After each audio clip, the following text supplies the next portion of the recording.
How Native American warriors used banned war tactics to fight the most powerful army in the world. The most powerful army in the world arrived on this continent with cannons, embroidered uniforms, precision muskets, and a war manual that told them exactly where to stand, how to march, and when to fire. It had rules, it had formations, it had honor in quotes. And then it met warriors who had zero interest in those rules, who found the entire manual hilarious, and who used exactly that to hand the greatest military apparatus of the era the largest collection of public humiliations in American history. This video is about war tactics, about cunning, terrain, speed, and the deep satisfaction of watching an army of 15,000 trained men try to capture 38 people who simply didn't want to be caught. It's about warriors that American textbooks tried to reduce to savages without strategy, when in reality they were the most sophisticated strategists on the continent. And it's about an uncomfortable question. The American Army doesn't like to answer to this day.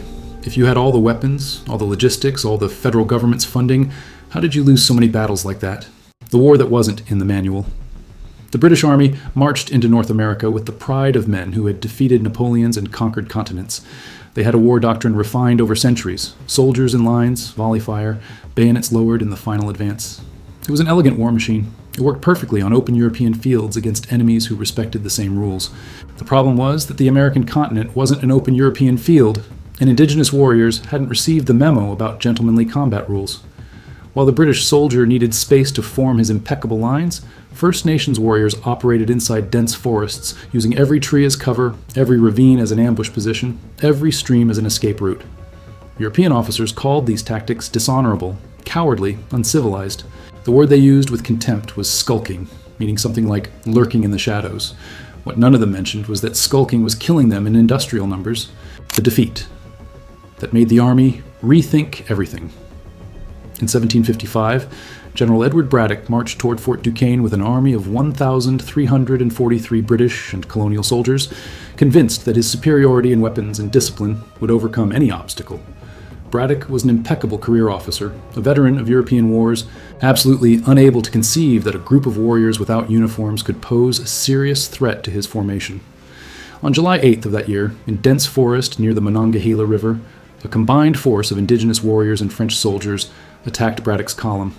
There were no battle lines, there was no open field, there were trees on all sides and bullets coming from invisible positions. The famous British discipline became a fatal problem. Trained to hold formation, soldiers kept standing while they fell.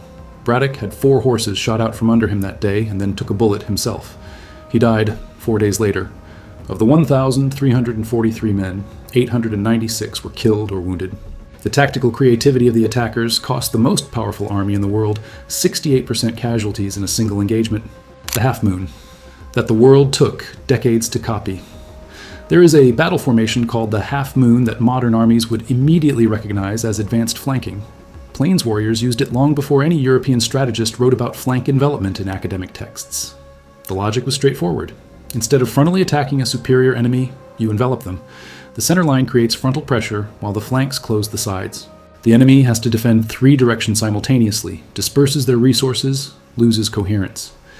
The elegance is that the formation evolved directly from hunting techniques, where groups of hunters drove game toward shooting positions. When the target changed from buffalo to cavalry, the geometry remained the same. French and British armies took generations to accept that these warriors without military academies had developed something European manuals hadn't yet catalogued. When they finally adopted versions of the same tactic, they gave no credit. They rarely do. Crazy Horse and the day Custer got the math wrong. On June 25, 1876, Lieutenant Colonel George Armstrong Custer rode into the Little Bighorn Valley with 600 men and the absolute certainty of someone who never learned to count. His own Crow Scouts told him the camp ahead was larger than anything they had ever seen. Custer ignored them. He divided his regiment into 3 battalions before entering combat, leaving each unit isolated from the others, and advanced. What he found was a camp of more than 10,000 people, among them a fighting force estimated between 1,800 and 2,500 warriors. Crazy Horse, Oglala war leader, used a technique that Europeans would spend decades studying in retrospect.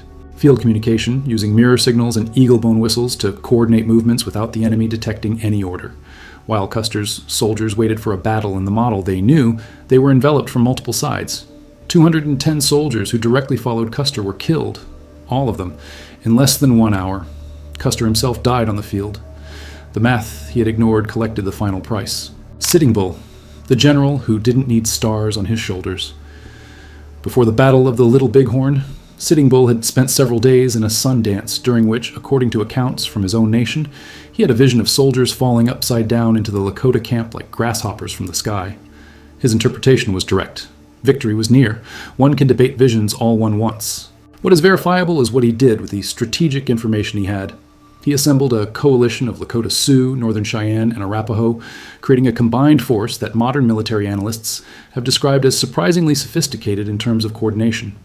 While Custer believed he was hunting a fleeing band of a few hundred rebels, Sitting Bull had organized more than 10,000 people into an organized camp, with supply logistics, established escape routes, and prepared defensive arrangements. The United States government had issued an ultimatum in January 1876 for all Sioux off the reservation to report to it or be considered hostile. Sitting Bull said he would not go. He proved he had very good reasons for that. The decoy tactic, when the retreat was the weapon. There is a military maneuver known as the feigned retreat that appears in strategy texts from Machiavelli to Sun Tzu. Plains warriors used it with a precision that left American army officers confused and furious in equal proportions. The method was simple in theory, devastating in execution. A small group of warriors attacked a position, inflicted casualties, and then fled in apparent disorder. Trained military instinct said to pursue. Army cavalrymen pursued, and then they rode into the ambush zone that had been prepared in advance, while the unit that had fled turned around and closed the rear. The Battle of Fetterman in December 1866 is the most documented example. A group of Sioux and Cheyenne warriors, under Crazy Horse's coordination, did exactly this to Captain William Fetterman. Fetterman had publicly stated that with 80 men he could ride through the entire Sioux nation. Fetterman rode out with 81 men. None came back. The American army lost 81 soldiers in 40 minutes because Fetterman believed he was watching a retreat. Geronimo, the man the most powerful army in the world couldn't catch. In 1886, the United States mobilized more than 5,000 soldiers, 500 indigenous auxiliaries, and 100 civilian volunteers for a single mission: capture Geronimo and his group of 38 Chiricahua Apaches, among them warriors, women, and children. 5,500 against 38. The math was so absurd it's hard not to laugh. Captain Lawton's soldiers carried loads of 400 pounds and covered 20 miles a day in the 113-degree heat of the Sonora Desert.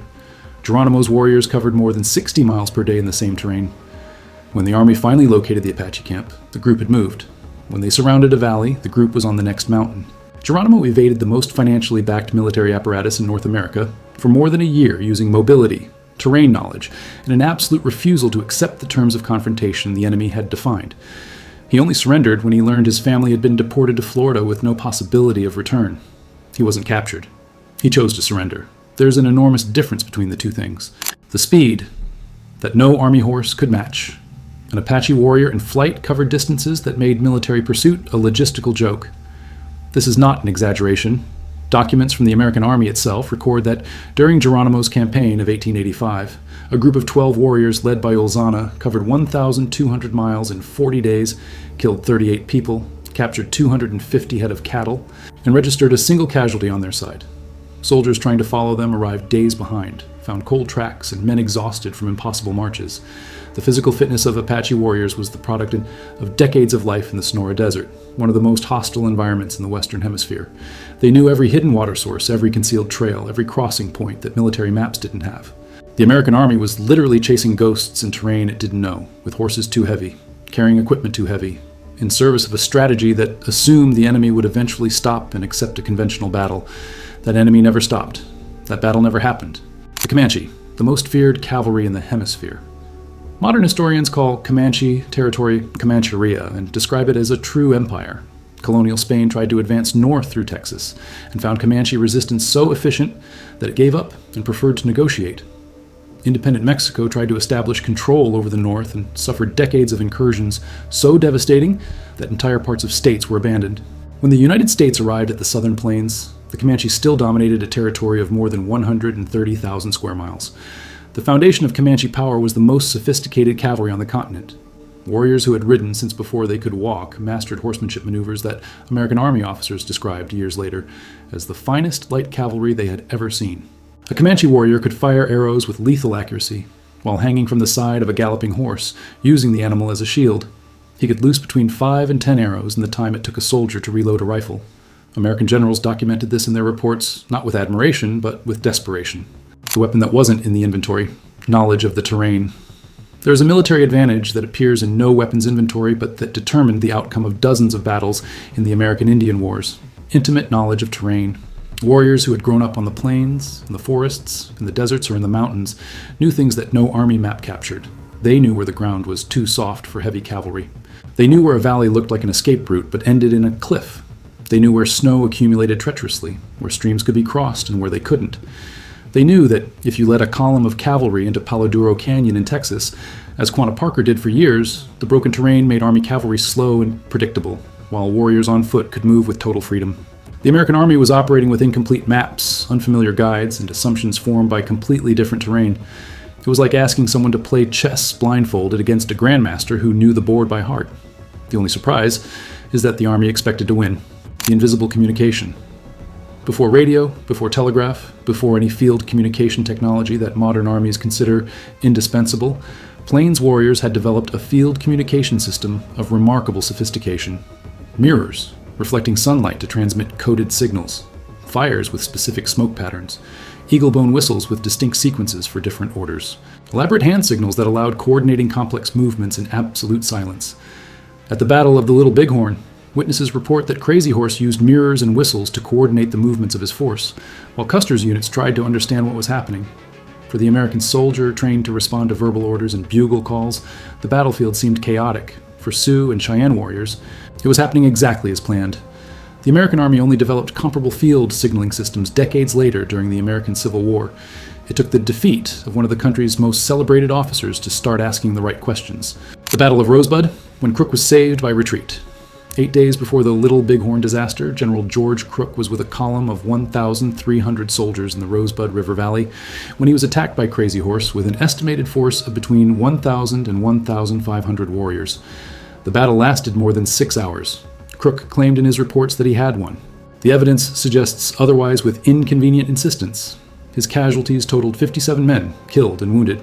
His column was forced to withdraw and sat immobilized for weeks, awaiting reinforcements, unable to continue advancing. Crazy Horse's warriors voluntarily withdrew when they decided the costs of continuing weren't worth the gain. The difference in perspective is revealing. For the American Army, victory meant holding the battlefield. For Sioux and Cheyenne warriors, victory meant preserving warriors to fight the next day, expelling the enemy from the territory, and maintaining combat capability. By that metric, Crazy Horse won, and won again 8 days later, far more decisively. The Army that learned the lesson.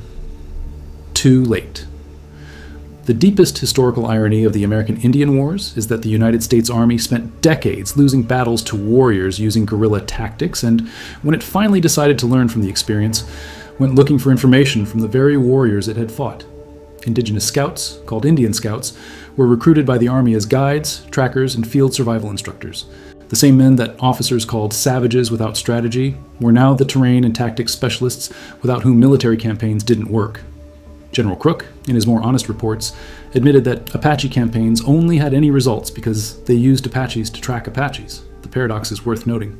The most financially backed army on the continent depended on the tactical intelligence of the peoples it was trying to destroy to have any chance of success. Decades later, the tactics that Europeans called cowardly and uncivilized became the foundation of what we now call Special Operations Forces. They renamed them. They gave no credit. The strategy of exhaustion. Fight without fighting. There is a military strategy that consists of not fighting the battle the enemy wants to fight, but fighting the battle for which you are better prepared.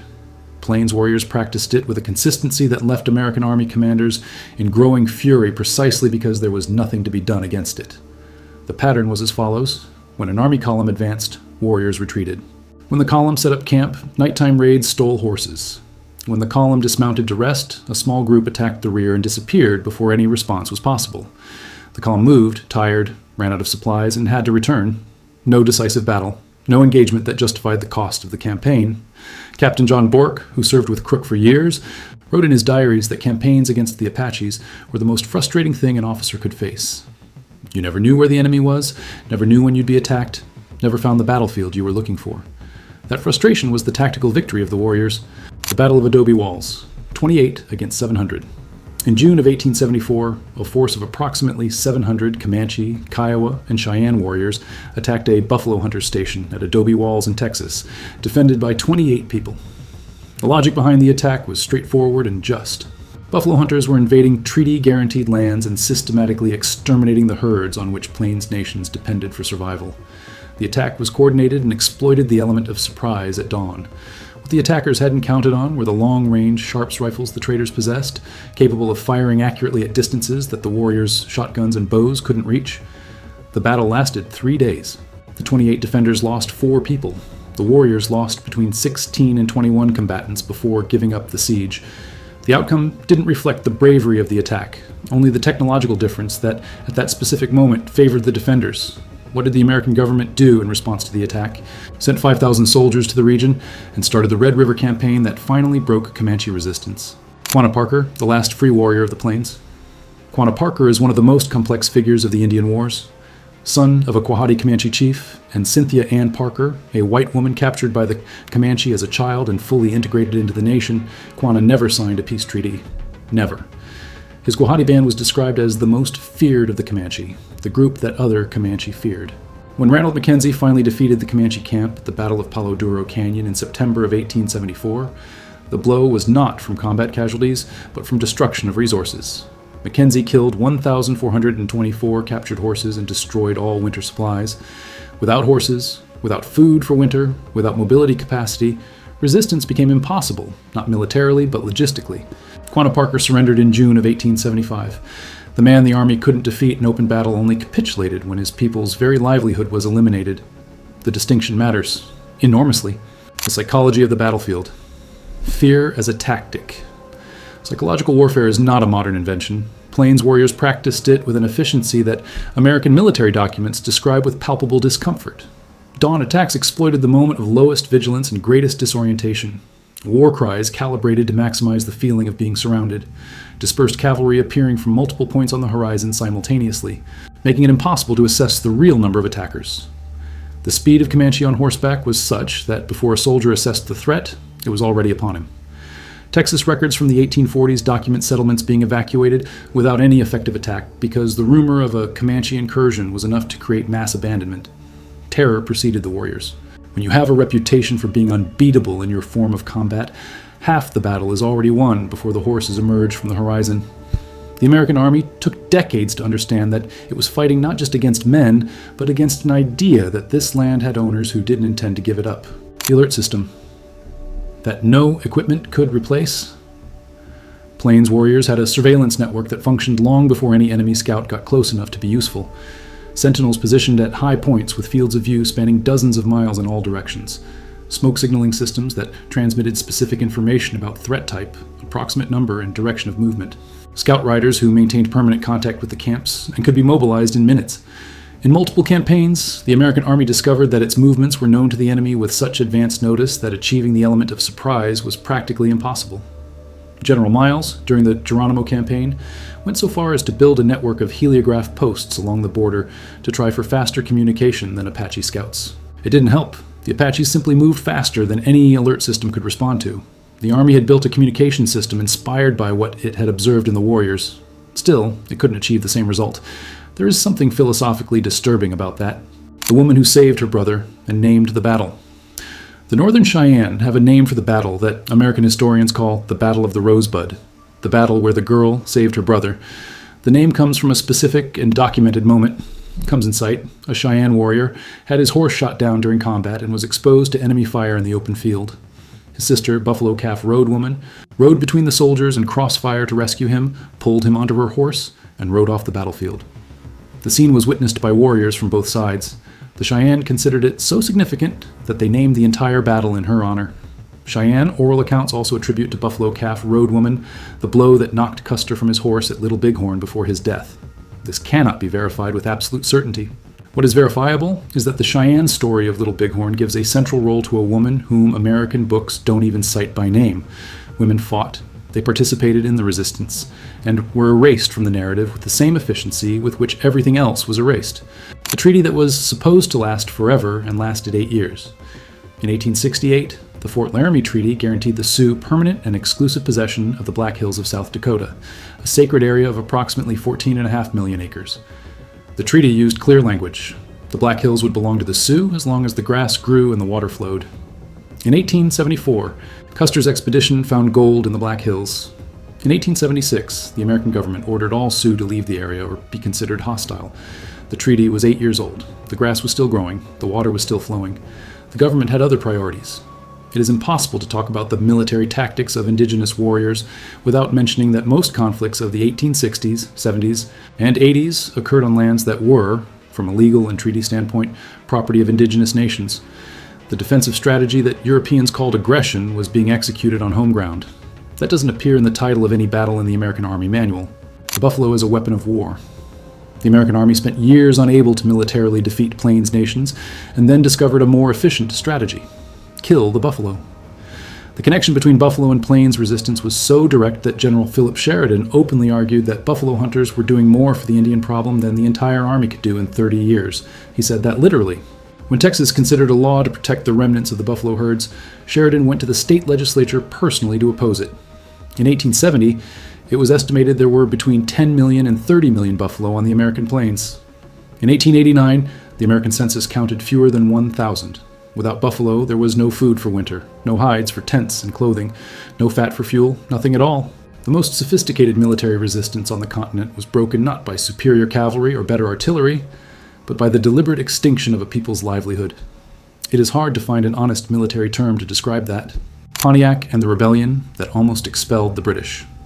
In 1763, an Ottawa leader named Pontiac organized one of the most extensive military alliances the continent had seen. More than a dozen distinct nations, including Ottawa, Ojibwe, Potawatomi, Seneca, Wyandot, and Delaware, coordinated in a simultaneous campaign against British forts in the Great Lakes region. Within weeks, 8 of the 12 British forts in the region fell. 2 were placed under siege. The British Army, still digesting its victory over France in the 7 Years' War, suddenly found itself in a war for which it had no preparation, leadership, or adequate strategy. The coordination of Pontiac's alliance was particularly remarkable, given there was no instant communication technology. Messengers traveled between nations, agreements were made and honored, operations were synchronized on a huge geographical scale.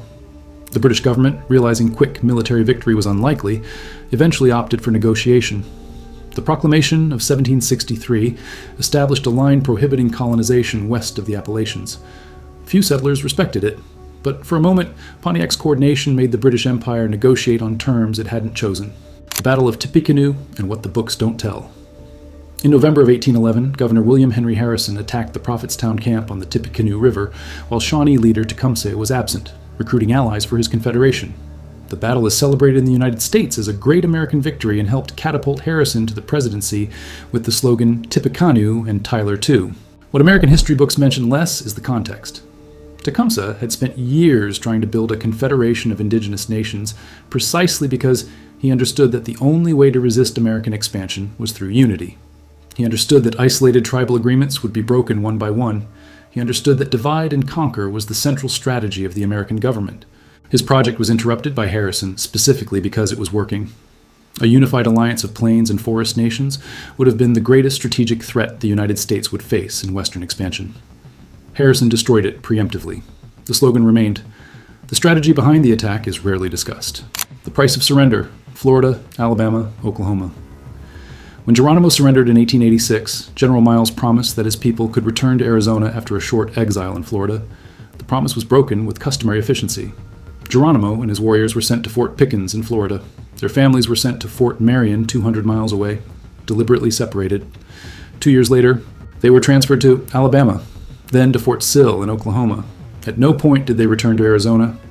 Geronimo died in 1909, after 23 years as a prisoner of war, without ever having returned to his homeland. He was never tried for any crime, never formally charged with anything. He was a prisoner of war without a declared war, without a sentence, without a release date. He dictated his autobiography in 1906 and declared that his greatest regret was having believed General Miles's promises. In his final years, he said he should have fought to the end. The person who said that had spent 23 years in prison to arrive at that conclusion. The battle that lasted 40 minutes and cost 81 soldiers. Captain William Fetterman had an unshakable certainty about his military superiority. In December of 1866, near Fort Phil Kearny in Wyoming, that certainty lasted exactly 40 minutes. Crazy Horse, with a small group of warriors, appeared within sight of the fort and began a series of provocations. Fetterman, who had said that with 80 men he could ride through the entire Sioux Nation, asked permission to pursue the group. He received explicit orders not to cross Lodge Trail Ridge. He crossed it. Crazy Horse and the group led the 81 American soldiers exactly where they wanted, along the trail of their choosing, into a valley where approximately 2,000 Sioux, Cheyenne, and Arapaho warriors waited in prepared positions. In 40 minutes, all 81 soldiers were dead, Fetterman included. The decoy operation executed by Crazy Horse was so simple in concept and so precise in execution that subsequent American military reports describe it with something close to involuntary admiration. It was exactly the type of tactic the Army would have called cowardice if anyone had survived to file the complaint. The resistance that outlasted the Army's patience. The Apache Wars are officially described as having lasted from 1849 to 1886, 37 years. The American Army operated in that region with growing resources, new weapons, new strategies, new commanders every few years. The Apaches operated with decreasing resources, growing pressure, shrinking territory. The total asymmetry of resources made prolonged resistance something any Western strategist could point to as mathematically unsustainable, and yet it lasted 37 years. The explanation isn't mystical, it's tactical. Small groups are harder to locate than large ones. Terrain knowledge compensates for weapons differences. Mobility overcomes numerical superiority in open field. Refusing to accept terms of confrontation favorable to the enemy prolongs any resistance indefinitely. The American Army ultimately won, not through the superiority of its tactics, but through the superiority of its resources. More soldiers, more money, more supplies, more buffalo hunters, more railroad cutting through territory, more time available for erosion. It wasn't a military victory. It was a victory of scale. The day 1,200 warriors stopped the Army. On June 17, 1876, 8 days before Little Bighorn, General Crook was advancing through the Rosebud Valley with a column of 1,300 soldiers when Crazy Horse appeared with a force of more than 1,000 warriors and forced the Army to retreat. It wasn't just the Battle of Rosebud. In June of 1876, the columns of General Terry, General Gibbon, and Crook himself formed a coordinated siege around Sioux and Cheyenne camps. The intention was to encircle and force surrender. Instead, Crook was expelled from the battlefield, Terry's column was destroyed at Little Bighorn, and the entire siege operation planned by the American Army's General Staff to solve the Plains problem once and for all collapsed in less than 2 weeks. 12 days of operations. Two disasters of different scale. A lesson the American Army decided not to publicly learn because there was an election coming and Custer was popular. The tactical truth was buried under the revenge narrative that followed. The tactical legacy that was never credited. The modern American Army's Special Operations Doctrine has roots directly traceable to indigenous tactics observed and adapted throughout the 19th century. Mobility over firepower, terrain knowledge over rigid formation, independent small unit action over centralized command hierarchy, the ability to live off the land and operate without heavy logistics, the preference for standoff engagement over direct confrontation. Rogers' Rangers Manual, written by Major Robert Rogers in 1757 during the French and Indian War, was explicitly based on observations of indigenous tactics and became a foundational document of American Ranger operations. That manual is still studied. Credit rarely goes to the source. Today, the United States Army maintains special forces units that operate exactly like the warriors the same army spent 100 years trying to destroy. The difference is they now have helicopters and satellite communication. The basic geometry of combat, the philosophy of the small force against the great enemy, remains exactly the same. What the Army couldn't admit. There's a word that appears repeatedly in American military reports from the 1860s through the 80s when describing indigenous warriors: formidable. It's a word that report writers used with some reluctance because admitting the enemy was formidable raised inconvenient questions about why the Army had lost so many battles. Captain John Bourke, who served under Crook for years and was an honest observer, wrote that the Apaches were the finest guerrilla warriors the world had ever produced. Not the finest the Army had faced, the finest the world had produced. That assessment was made by an American officer after decades of direct combat. It's not sentimental, it's the judgment of a professional about professionals. What makes that assessment even more remarkable is the context in which it was made. The Apaches Bourke was describing were, at the time he was writing, being deported to Florida as prisoners of war without trial. The world's finest guerrilla fighters, in the assessment of the enemy himself, were defeated not in battle but in logistics. There is a difference, and it matters. The legacy that survived defeat. In September of 1886, when Geronimo handed his weapons to General Miles at Skeleton Canyon, the American press covered the event as the end of indigenous resistance on the continent. It was a tidy story, a satisfying conclusion. The last warrior finally captured. What no newspaper covered with the same emphasis was what happened in the following decades. The descendants of the warriors who had resisted for 100 years began to document, preserve, and teach the stories that the assimilation system tried to erase. The tactics that had confounded the American army continued to be passed down, not as military manuals, but as narratives of resistance and intelligence. Crazy Horse was never photographed in life. The only image that exists is disputed. But his memory, and the memory of every warrior who refused the terms of surrender the enemy wanted to offer, survived. Because some stories are too large to be erased, even when the erasure has unlimited resources and a great deal of time available. The American army eventually learned the guerrilla tactic. It never learned that.